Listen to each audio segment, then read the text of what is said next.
Descubre IG. Más de 50 años liderando el mercado financiero y con acceso a más de 17.000 mercados. Plataforma intuitiva y fácil de usar para operaciones rápidas y seguras. Con presencia en múltiples países y soporte al cliente 24/7. Contamos con la confianza de más de 313.000 clientes en todo el mundo. Lleva tu trading al siguiente nivel.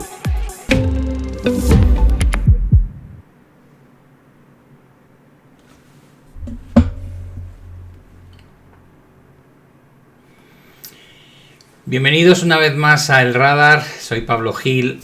Vamos a hacer un repaso de lo más interesante de la última semana en términos de datos macro y por otro lado hablaremos de la situación geopolítica y la guerra arancelaria junto al análisis, como es lógico, de los principales activos que se ven afectados por las novedades. En el plano de datos en Estados Unidos, lo más interesante de la semana fue la reunión de la Reserva Federal y ese mensaje dovish o blando que lanzó con las previsiones de otras dos bajadas de tipos de interés de 0,25%, una prevista en la reunión de octubre y otra más en la reunión de diciembre. Pese a la gran dispersión de opinión mostrada por los consejeros de la Fed en el dot plot, el mensaje de Powell fue contundente. Dijo que la economía no crece tanto como en 2024, pero sigue creciendo a un ritmo sólido del entorno de 1,6% interanual y por otro lado dijo que el repunte de la inflación y el deterioro en el mercado laboral es un fenómeno transitorio que espera que se revierta a partir del año que viene.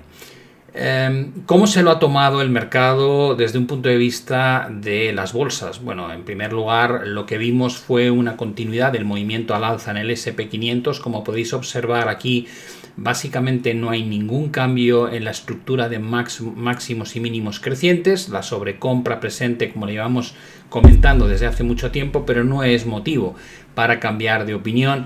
Y como veis, el canal ascendente que se inicia prácticamente desde el mes de mayo de este año mantiene una secuencia muy dinámica de proceso alcista que no se ve alterado por ningún tipo de formación que se pueda detectar en el corto plazo en el índice.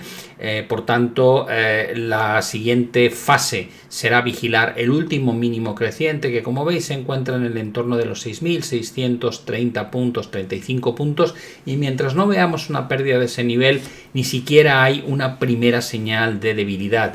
Por arriba la referencia está marcada por la parte superior de este canal, podemos hacerlo doble como me suele gustar hacer a mí y en ese caso lo que vais a encontraros es que la proyección potencial hasta alcanzar realmente un techo significativo nos llevaría a cotas cercanas a los 6.800 puntos. Por otro lado, el comportamiento del euro dólar sigue siendo de debilidad por parte del dólar.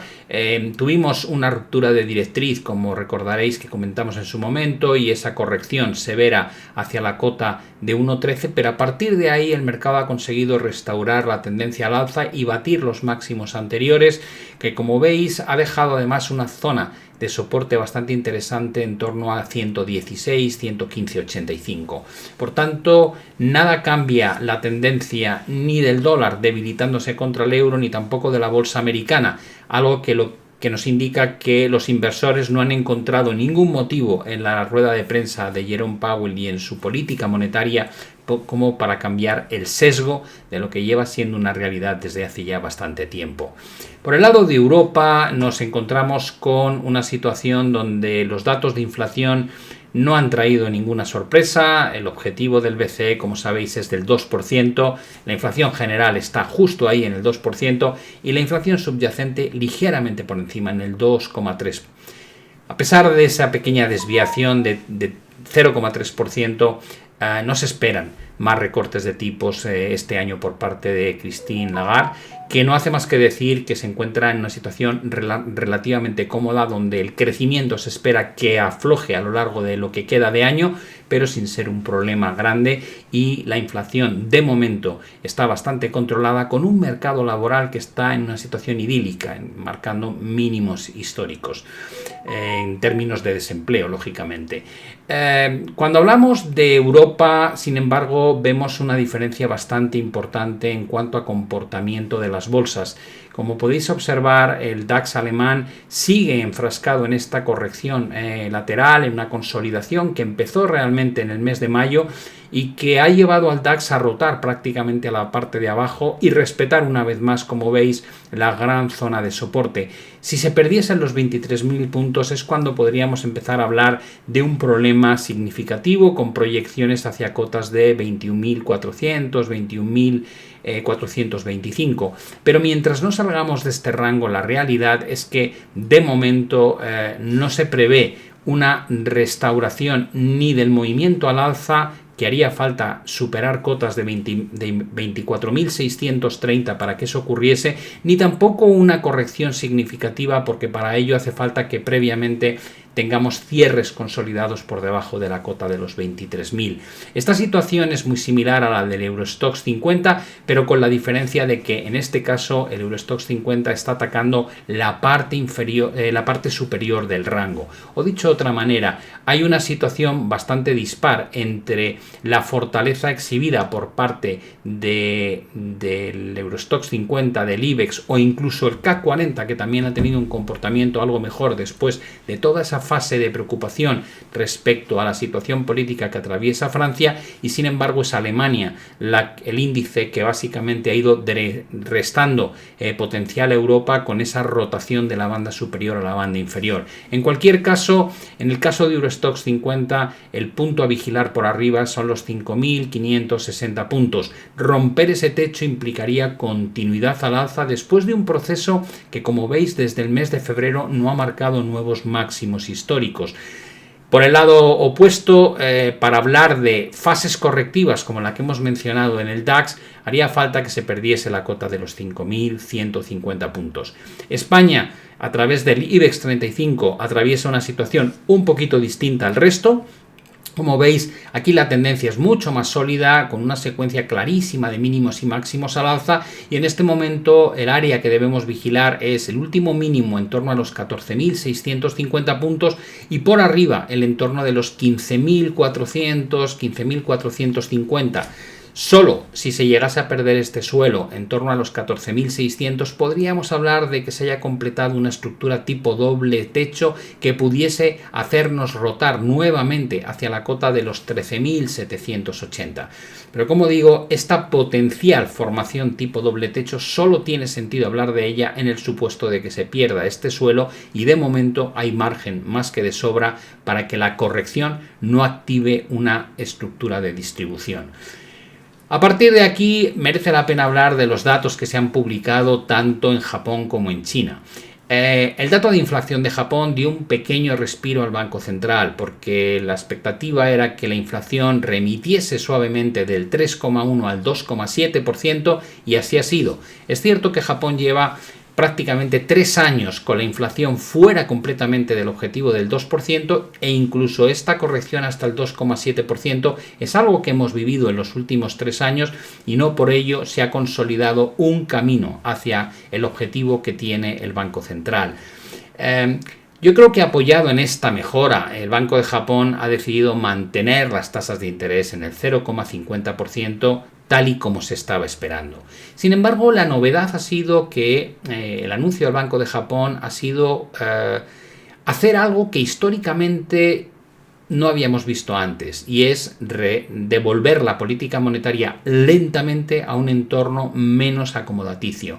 ¿Qué significa esto? No mueve los tipos de interés, pero dice que va a comenzar a vender las enormes participaciones de ETFs. Ya sabéis que los ETFs son fondos cotizados, que lleva acumulando durante décadas de estímulo para combatir la famosa deflación que sufría antes Japón. El plan prevé deshacerse de activos por unos 3.560 millones de euros anuales. Para que os hagáis una idea de la barbaridad de lo que ha hecho el Banco de Japón durante las últimas décadas, tiene unos 537.000 millones de dólares en ETFs, es decir, unos 458.000 millones de euros, que es lo que equivale al 7% del mercado bursátil japonés. Es decir, el Banco de Japón tiene en propiedad el 7% de la bolsa japonesa. Esto da una idea del nivel de estímulo monetario no convencional que ha llevado a la práctica durante las últimas décadas. El mercado, la primera reacción fue claramente negativa, preocupado por la posibilidad de ventas masivas del Banco de Japón, pero ha durado un día, porque lo primero que ha hecho el Banco de Japón es decir que el ritmo al cual pretende desmontar su cartera de ETFs de bolsa podría llevarle incluso 100 años a la hora de liquidar todos esos activos. Con lo cual los inversores empezaron preocupándose muchísimo por esta noticia, pero cuando vieron a qué ritmo pretende reducir esa cartera de ETFs, pues la tranquilidad ha vuelto lógicamente a los mercados. Y eso se ve muy bien cuando analizamos el comportamiento del Nikkei, que como podéis observar, esta es la primera reacción que se produce a la noticia, pero prácticamente el mercado ha vuelto de nuevo a los niveles a los que cotizaba en máximos históricos. Por tanto, una estructura de nuevo claramente positiva, con mínimos crecientes y máximos crecientes, que además validó con este pullback que se produce aquí la superación de los máximos que teníamos de mediados de 2024.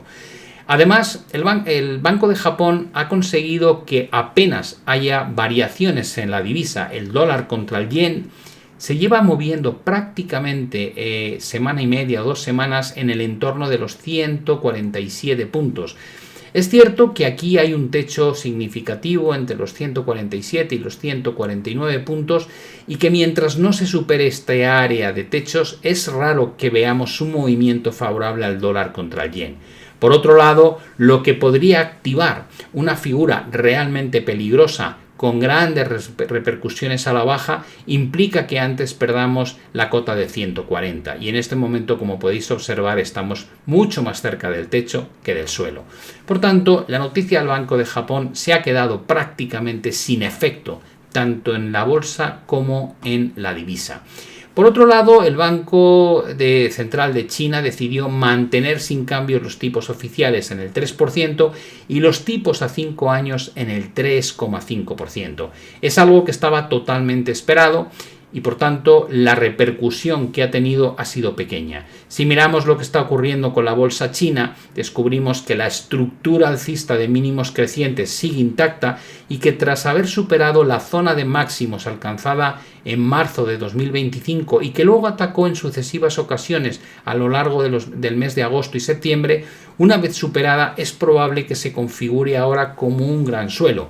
Por tanto, en términos operativos, esta corrección, una vez alcance esta zona de soporte, podría ofrecer una buena alternativa de trading buscando un nuevo rebote que como poco debería alcanzar el entorno de los 10.000 puntos, por donde pasa una gran directriz bajista que se inició en el año 2007. Bueno, me gustaría también hablaros de la situación geopolítica porque en este momento hemos visto cómo varios países europeos y aliados tradicionales de Washington, como Francia, Reino Unido o Canadá, han anunciado el reconocimiento del Estado palestino, lo que intensifica la presión diplomática sobre Israel y Estados Unidos.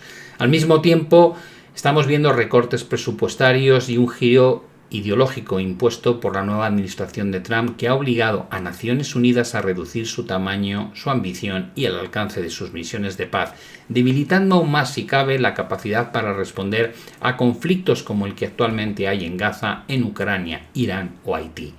La ONU, hablo de ello porque cumple ahora 80 años, se enfrenta a la paradoja de seguir siendo la gran mesa de diálogo global, pero cada vez con menos recursos, menos respaldo político y crecientes divisiones internas.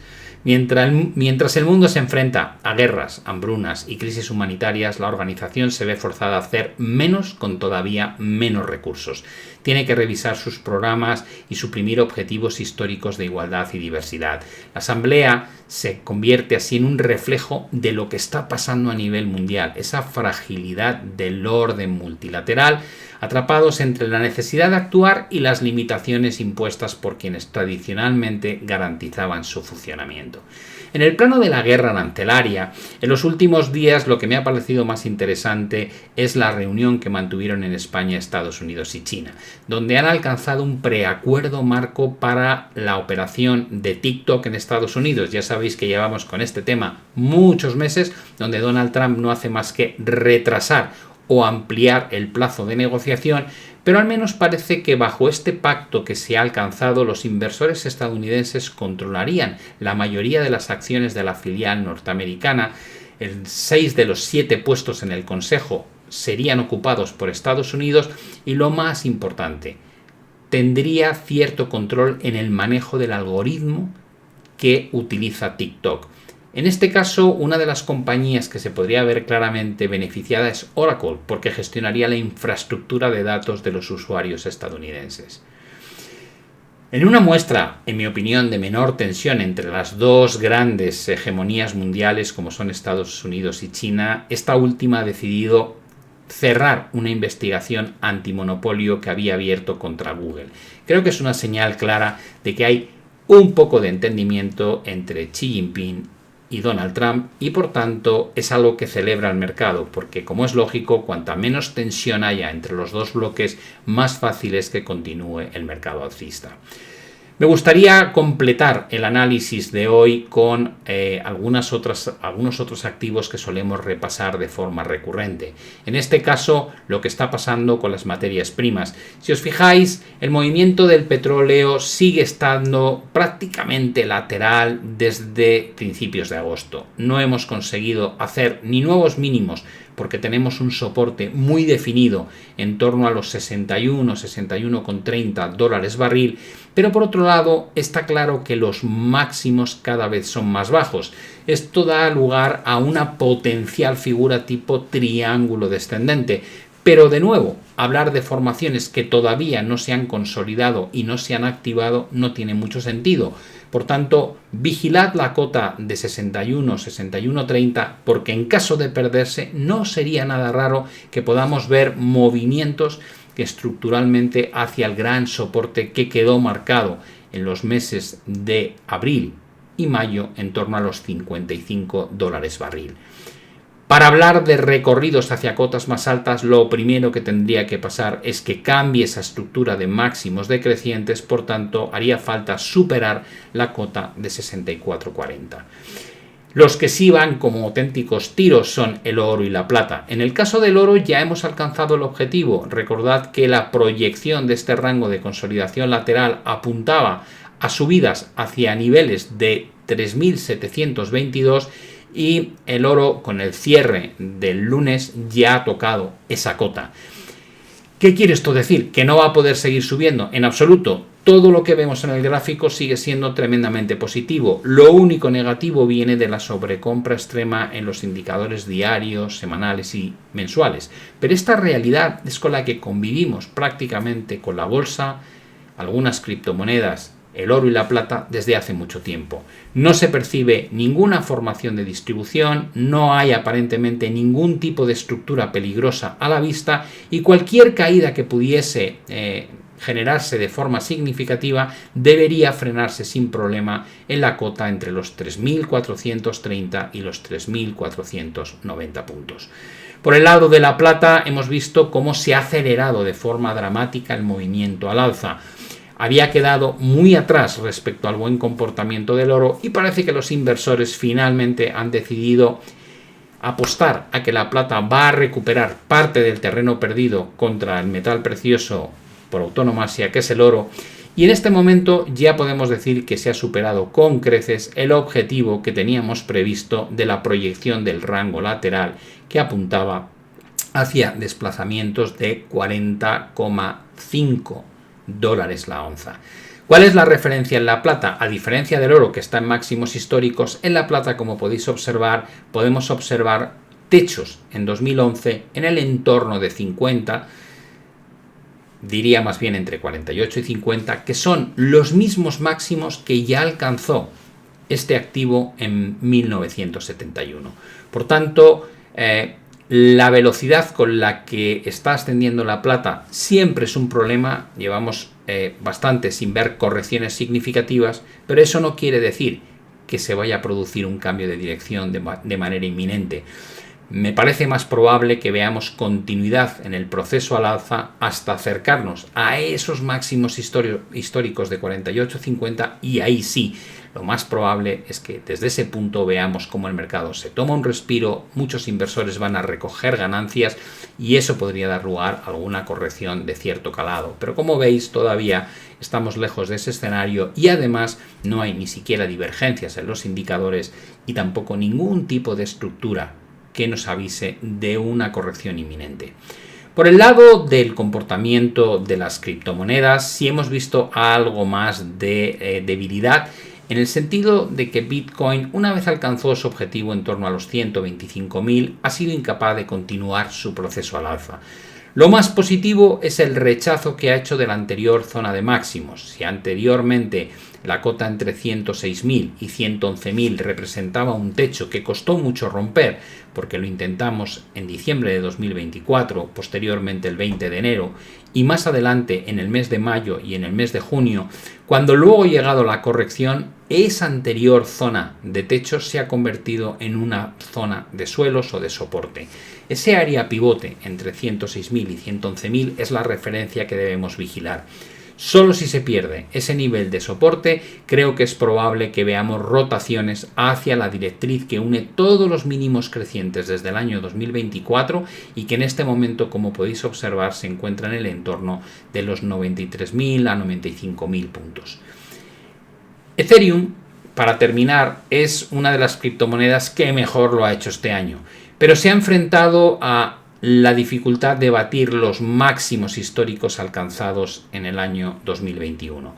Desde ahí, en este gráfico semanal, veis cómo surgió una vela tipo envolvente bajista que anunciaba la posibilidad de que hubiese retrocesos o correcciones. De momento, la corrección no plantea un problema, porque como decíamos, los máximos de marzo, de mayo y de noviembre, que se mueven entre los 3.800 y los 4.000 puntos, es lo que está sirviendo de soporte a los ataques correctivos que estamos viviendo. Si nos vamos a un gráfico diario, podemos observar que todo este proceso de aquí se podría entender como una fase meramente de consolidación lateral, pero también hay que ser consciente de que podríamos hacer lecturas tipo hombro, cabeza, hombro a nivel diario.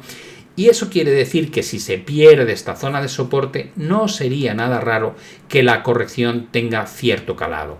En principio, en el caso de producirse ese tipo de situaciones, creo que la referencia que debemos vigilar es la directriz que une todos los mínimos crecientes que se empezaron a formar desde el mes de abril de 2025. Y eso nos deja como zona potencial de caída, siempre y cuando antes se rompa este soporte, en el entorno de los 3.000 puntos, 3.200. Por tanto, si hacemos un resumen de lo que hemos visto hoy, la bolsa americana sigue muy sólida, marcando una tendencia alcista sin ningún tipo de problema más allá de la sobrecompra, mientras que tenemos la bolsa europea en rangos laterales. Probablemente podríamos decir que junto a la bolsa americana también tenemos la bolsa japonesa, que sigue haciéndolo muy bien, y China debería estar completando un pullback a una zona que costó mucho romper para luego impulsarse hacia los 10.000 puntos. Dentro de las materias primas, el oro y la plata siguen mostrando una fortaleza tremenda. El petróleo en un rango meramente lateral, pero hay que vigilar que no pierda el soporte, porque eso podría provocar correcciones aún mayores que las que hemos visto. Y por el lado de las criptomonedas, no están teniendo ese comportamiento tan sumamente alcista desde hace un tiempo, porque están en fase de consolidación lateral. Solamente si se pierden esos soportes que hemos mencionado durante el análisis de los gráficos, la corrección podría tener cierto calado. De momento no se ha perdido ningún nivel importante. Y ya para terminar, en el euro dólar hemos dicho que el dólar sigue mostrando una clara debilidad frente al euro, y en principio, mientras no veamos un cambio en la estructura de mínimos y máximos, probablemente no hay que olvidarse de que el objetivo a medio plazo sigue siendo la cota de 1,25 como mucho y 1,21,5 como poco. Es decir, todavía nos quedaría un recorrido relevante a favor del euro, que en principio no debería verse desbaratado, teniendo en cuenta que ya el mercado está descontando En un escenario donde la Reserva Federal va a seguir bajando tipos de interés mientras que el Banco Central Europeo, la idea es que no toque ya las tasas a lo largo de lo que resta de este año. Como siempre, muchas gracias a todos por vuestra atención. Espero que os haya dejado más o menos claro el entorno en el que nos estamos moviendo y nos veremos ya en la siguiente emisión. Un saludo y hasta la vista. Descubre IG. Más de 50 años liderando el mercado financiero y con acceso a más de 17.000 mercados. Plataforma intuitiva y fácil de usar para operaciones rápidas y seguras. Con presencia en múltiples países y soporte al cliente 24/7. Contamos con la confianza de más de 313.000 clientes en todo el mundo. Lleva tu trading al siguiente nivel.